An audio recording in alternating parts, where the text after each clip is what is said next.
Hi, Jim Wagner here, your self-defense instructor, and I'm here in Dusseldorf, Germany, and what we're going to talk about today is the throwaway wallet. That's right, a wallet.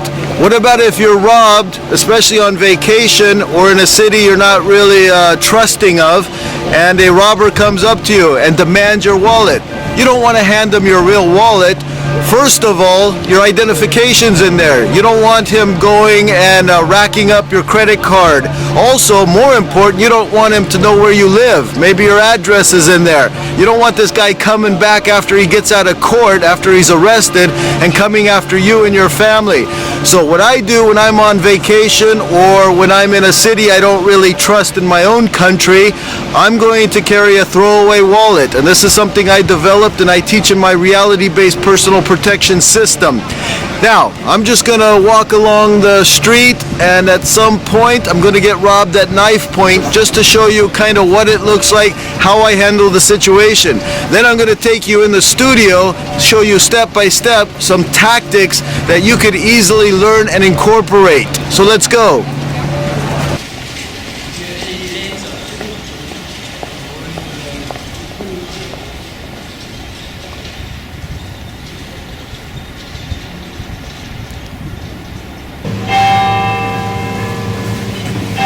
Give me a what? All right, I give you everything I want. Okay, here you go. There you go.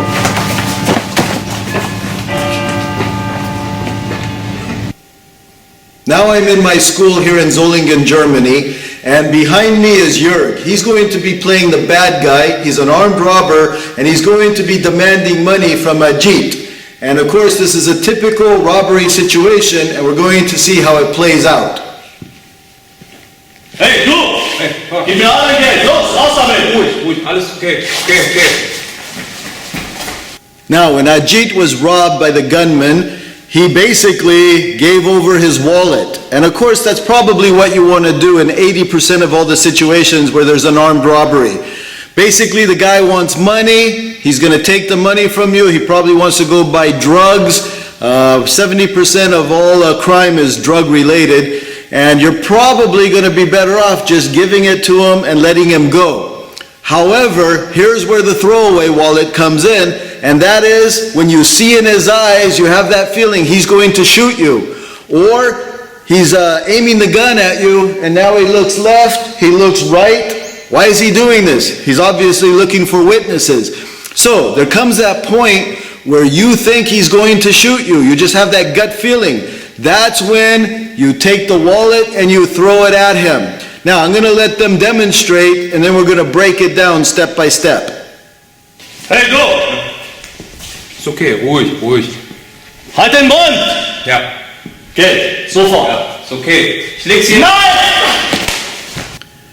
So when Ajit thought that he was going to be shot because Jörg, the bad guy, looked left and right, probably an indication of execution, and a lot of criminals will just shoot you, get over your wounded or dead body, and take what they want and leave. So he felt that his life was in danger. He felt, well, this is probably the 20% where someone gets shot, and he decided to do it. Now the good thing about the moment he tossed the wallet towards the man's eyes, he reacted, right? The OTA process, observe, orient, decide, act. It slowed him down for about a quarter of a second, half a second. Well, by the time he reacted, Ajit was already about 1 meter away. Another moment later, he's 2 meters away. And of course, the bad guy has to decide, do I want to shoot? Do I want to create noise? I've got the wallet, the very thing I want.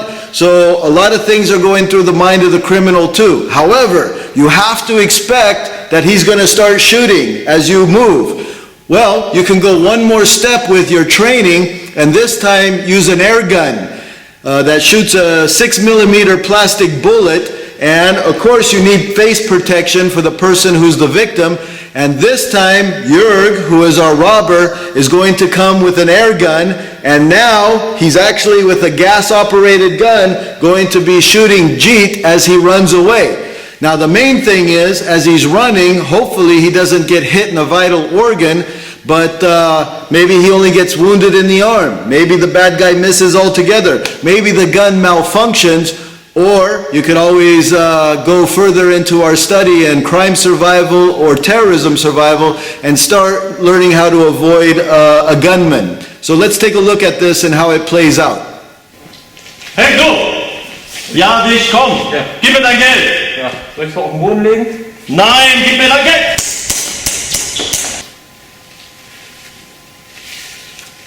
All right, Ajit, when you were running, did you get hit with a bullet? Yeah, at the shoulder a little bit. He shot at you 3 or 4 times. Anywhere Yeah. else? Nothing. No. Okay, so you can see in this case, because he was running, and of course Ajit has a little more training than most of my students. He started zigzagging a little bit. Well, he only got grazed on the arm. That's survivable. Now, even if he had got hit in the back, well, you still can possibly get out of this situation. There's not a rule that says if you get hit with a bullet, you're going to die. In fact, your chances are very high that you're going to survive. So, this is what you need to practice, and of course, always with safety equipment, and do it like it's real, and do it several times, and once you get into this situation, you make the determination if you're just going to hand them the throwaway wallet, or if you think you're going to be executed, toss it and run like Ajit here. He did it and he survived.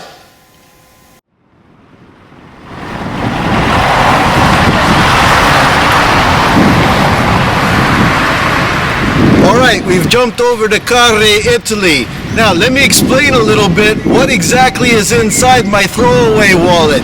Now, come up a little closer and check this out. When you open it, well, first of all, what does any criminal want? They want cash, they want money. So you better make sure you have more than $20 or more than 20 euros, and in this case I have 50 euros. That's going to make any criminal happy, because 20 euros, $20, they could buy a little bit of their drugs, and that's what they want. So always have at least 20 in there. And of course, some small makes it look better. Now, also, you want to put in cards, business cards, but make sure it doesn't belong to anyone you know or your own business card.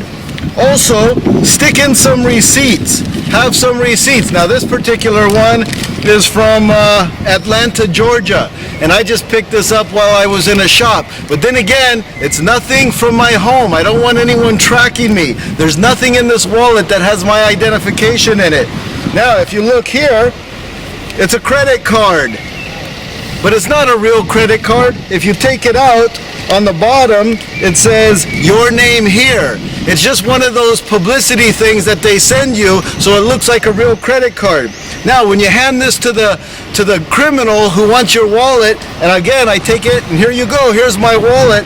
When he quickly looks through here, he sees a credit card, he sees some cash, he sees some money, he sees a few receipts, and he's gone, he's out of there. And there is no identity in here, so this doesn't go back to you or to your family. The last thing you want is a criminal showing up at your doorstep. So again, I carry my real wallet inside my front pocket. I carry my throwaway wallet here. Now, I'm going to enjoy the rest of my trip here in Italy.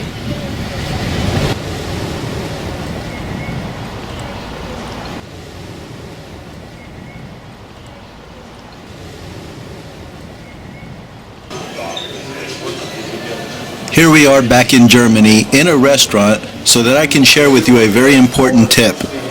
When you have your throwaway wallet on you, you must use it in your daily activities. What do I mean by that? You have to assume that a criminal is observing you using your wallet without your knowledge. Therefore, you should use the cash out of your throwaway wallet to pay for things. If you get robbed later on, you will be handing the criminal the very wallet he saw you use earlier. Remember, it's all about deception.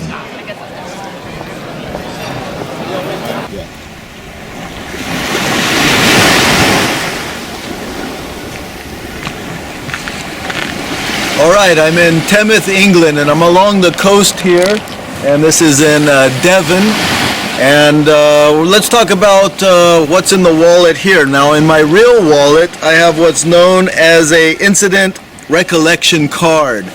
And basically, this is a card that I always carry if I'm ever involved in a crime. And this is what you should carry also. Basically, it's a card that if you're ever in an incident, someone robs you, or you have to, report a crime, date, time, location. Then you have the description of the bad guy, description of the car, description of weapon, and some quotes and other things. Now, the main thing you got to remember if you're going to carry something like this to eventually give to the police is carry it in your real wallet. Don't carry it in your throwaway wallet, because if you carry it in your throwaway wallet, he steals your wallet, he robs you at gunpoint or knife point, and you give him the incident recollection card inside the fake wallet. Well, what good is that?